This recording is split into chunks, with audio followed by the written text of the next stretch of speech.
Durante sua live semanal, o deputado federal Maurício Marcon fez uma avaliação sobre a CPMI que deveria investigar os atos do dia 8 de janeiro, mas vem servindo para blindar autoridades do governo Lula e para perseguição política.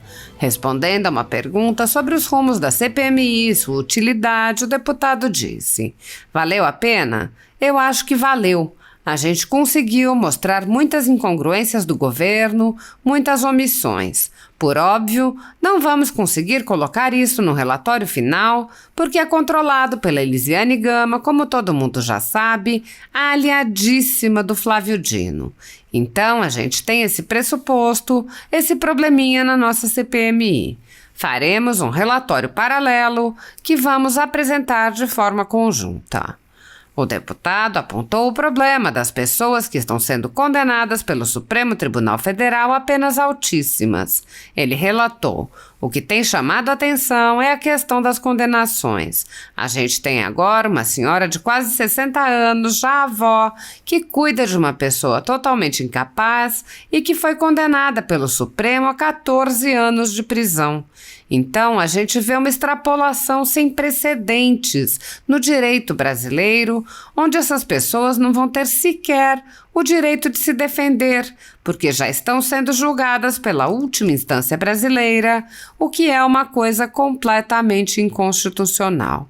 O deputado afirmou: "Não existe precedente nos livros de direito e na Constituição Federal sobre o que estão fazendo com essas pessoas sem provas."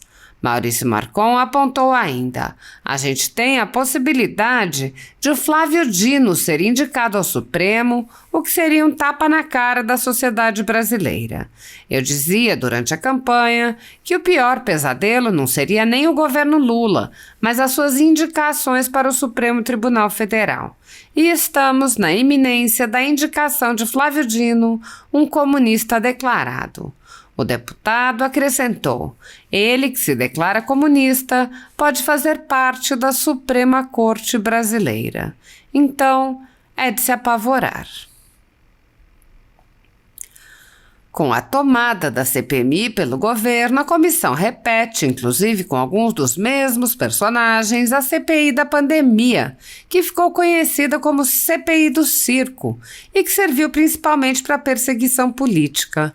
Enquanto se recusou a investigar indícios de corrupção com os recursos enviados pelo governo federal para os estados e municípios, a CPI da pandemia também não poupou esforços em humilhar pessoas e empresas que manifestaram apoio ao ex-presidente Jair Bolsonaro, além de quebrar sigilos sem qualquer fundamentação, vazar dados sigilosos para a imprensa e ameaçar pessoas de prisão.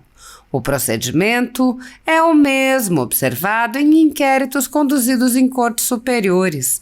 Matérias da velha imprensa atribuem um rótulo ou marca a um grupo de pessoas e isso é tido como suficiente para quebras de sigilos, interrogatórios, buscas e apreensões, prisões e confiscos.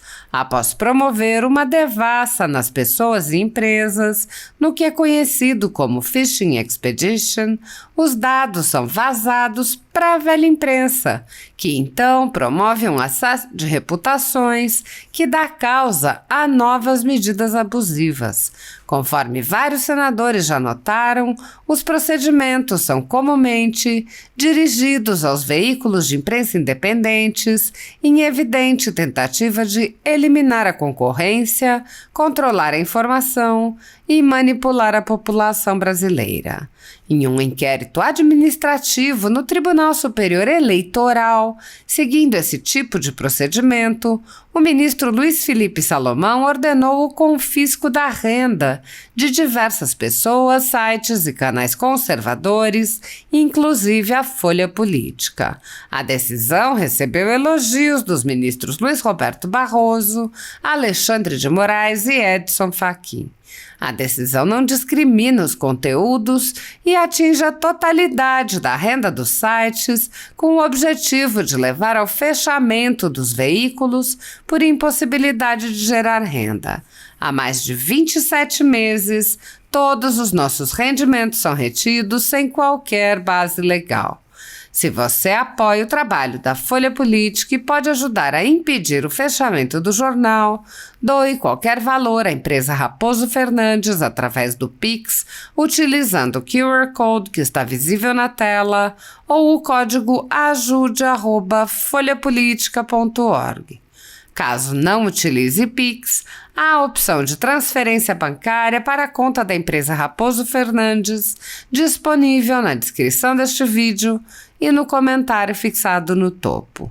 Há mais de 10 anos, a Folha Política vem mostrando os fatos da política brasileira e dando voz a pessoas que o cartel midiático quer calar. Pix ajude@folhapolitica.org. Assista. Vamos para as tretas da semana, né? CPMI se encaminhando para o final. A gente tem a informação que no dia 17 de outubro será a última audiência, né? A última sessão da CPMI dos atos do dia 8 de janeiro. Muitas pessoas mandaram perguntas e eu já vou me adiantar aqui para responder como é que vai terminar a CPMI, se valeu a pena, se não valeu. Eu posso dizer para vocês que eu acho que valeu, né? A gente conseguiu mostrar muitas incongruências do governo, né? Muitas omissões. Por óbvio, nós não vamos conseguir colocar elas no relatório final, porque é controlado pela Elisiane Gama, como todo mundo já sabe, aliadíssima de Flávio Dino. Então a gente tem esse pressuposto, esse probleminha na nossa CPMI. Faremos um relatório paralelo que vamos apresentar de forma conjunta também, junto com o senador Flávio, o colega Eduardo, Nicolas, André, Ramagem, enfim, é o Ramagem, o deputado Ramagem, que está construindo esse relatório, que depois vai nos apresentar. Então a gente vai apresentar também um relatório paralelo. O que tem chamado a atenção, e eu vou falar disso terça-feira na CPMI, são a questão das condenações, né? A gente tem agora uma senhora de quase 60 anos, já avó, que no seu tempo livre cuida de uma pessoa impossibilitada, totalmente incapaz, e que foi condenada pelo Supremo a 14 anos de prisão. Então a gente vê uma extrapolação sem precedentes no direito brasileiro, onde essas pessoas sequer vão ter direito de se defender, porque elas já foram julgadas pela última instância da justiça brasileira, uma coisa completamente inconstitucional.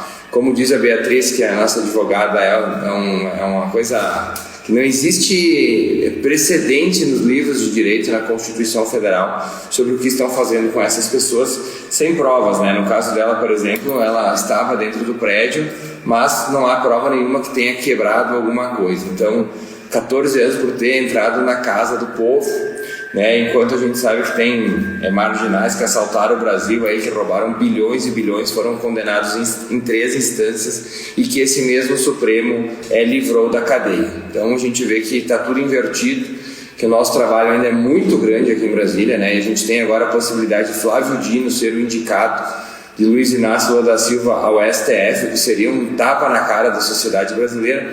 Mas eu dizia, durante a campanha de 2022, que talvez o nosso pior pesadelo não seria nem o governo Lula, que seria um governo ruim, mas seria as 2 indicações dele ao Supremo Tribunal Federal.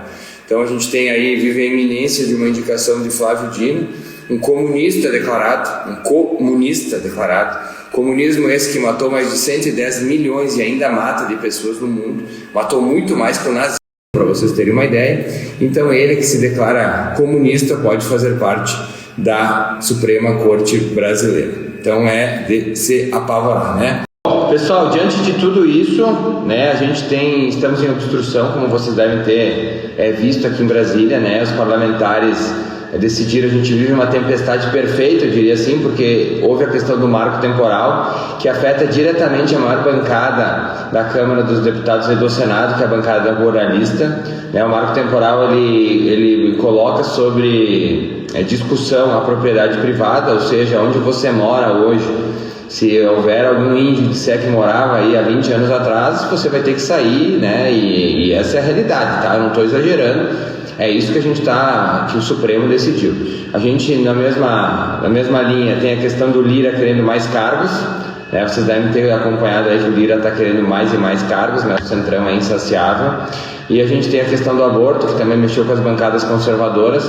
Então a gente segue em obstrução, né? A gente derrubou uma comissão, várias comissões, mas eu estava na CVT, derrubei, nada foi votado lá, e a gente vai continuar essa semana então obstruindo justamente para que pautas, que a gente volte a ter as prerrogativas, né, do legislativo, que o que são? Que a gente possa legislar. Hoje no Brasil, pautas como o aborto, as drogas, imposto sindical, marco temporal, lei das estatais, entre tantas outras, vêm sendo usurpadas pelo STF, então a gente vai forçar para que nós ali no Congresso tenhamos as prerrogativas devolvidas e que nós possamos votar projetos que defendam isso. Vou dar um exemplo para vocês.